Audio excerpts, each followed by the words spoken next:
Hello, we are here at the National Bobblehead Hall of Fame and Museum, joined here by Phil, who is the co-founder of it. Yep. Yes, we are here, and we just walked in, and this place is just filled with so many bobbleheads. It's incredible to look at, and we're just going to find out more about the founding of this establishment, and hope you guys can come out and visit.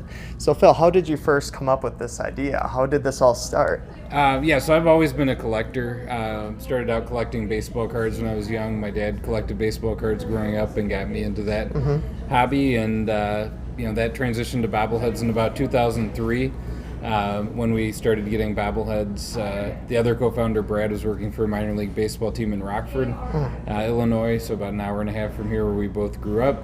They started using bobbleheads as a promotion, and we thought they were pretty cool. We're both big sports fans, so we would go to games, all over the place, primarily in the Midwest and around here, but we'd pick up bobbleheads to get as many as possible, and the collection sort of ballooned to what it is today. Wow, that's cool. So then the first bobblehead you ever had, what is that? So the first one is of the mascot, Rocco the Riverhawk, which was the Rockford Riverhawks mascot at the time. Okay. So that'll be actually on the timeline, which is one of the final couple pieces that's still going up. Pretty much 99% of it's completed. We just wanted to make some final tweaks, which I was actually working on as you came in here, but that'll be up probably next week. So.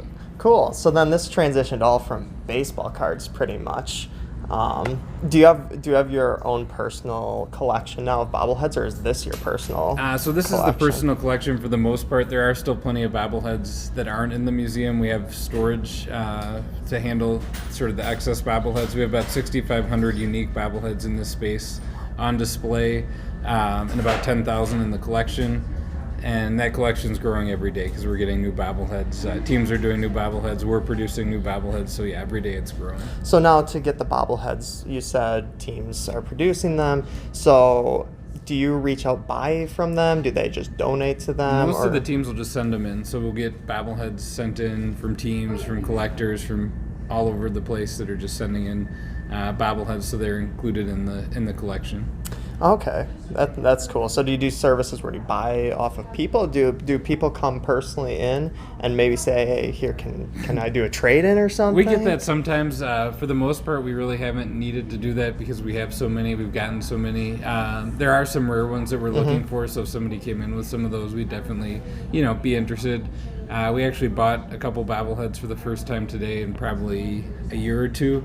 And that's just because we needed them for a photo shoot, and there were two that we didn't have handy. So in most cases, we just are getting so many in that we don't really have a need to buy them. But there are times when there'll be new ones that come out that we have to have that we'll find a way to get, whether it's trading or just reaching out to the team. In most cases, they want to have it on display, right? So they'll send it in. So when did this place open? This is fairly new, right? Yep. So we just opened to the public February 1st. Okay. So we're in our about third month of being open, and it's been really exciting to let people come in and see what we've been working on since really 2013 is when the idea started to come about more seriously.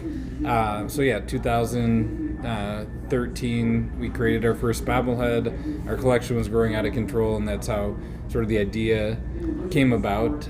But we've spent about over a year setting up the location. We've been in the space for almost a year and a half now. We had to install sprinkler systems, which definitely took a lot longer than expected. We were expecting like a month or two, and it was about a year. So that gave us a chance to make sure everything was sort of perfect when we opened and get all everything set up. So did you choose Milwaukee on purpose? This location, it's right downtown. It's an ideal location for. Yeah, we looked at a ton of different locations. We had a realtor that helped us scout out all different types of places. We've talked to the Bucks at one point about being in the live block entertainment area, and that just wasn't progressing. And we looked downtown, Third Ward, outside the city. We had people pitch us like, "Hey, come here." But we really wanted to be as close as possible to all the action. We're just, a block from the Third Ward, right downtown, close to the Harley-Davidson Museum, Summerfest ground, less than 10-minute drive to Miller Park. So, yeah, we really love the location. It's a really cool building. As soon as we saw it, we really liked it. Walking up the stairs, you see all the bobbleheads. It's a lot of windows, a lot of natural light. and a really cool old building, turn of the century. Used to be a foundry, and love the look and feel of it. Yeah, for sure. And you do have a really good presenting here when you walk up the stairs. I know I walked in and it's like just one section took a while to look at, and it just draws you in.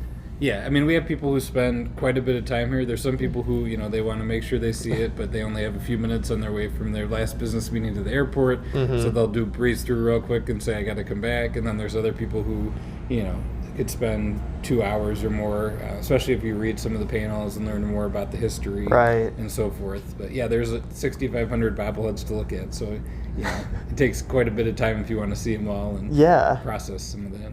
Well, sure. Do you have some of the favorite spots that you can show us? Just kind of take a walk around? Yep. So in this area is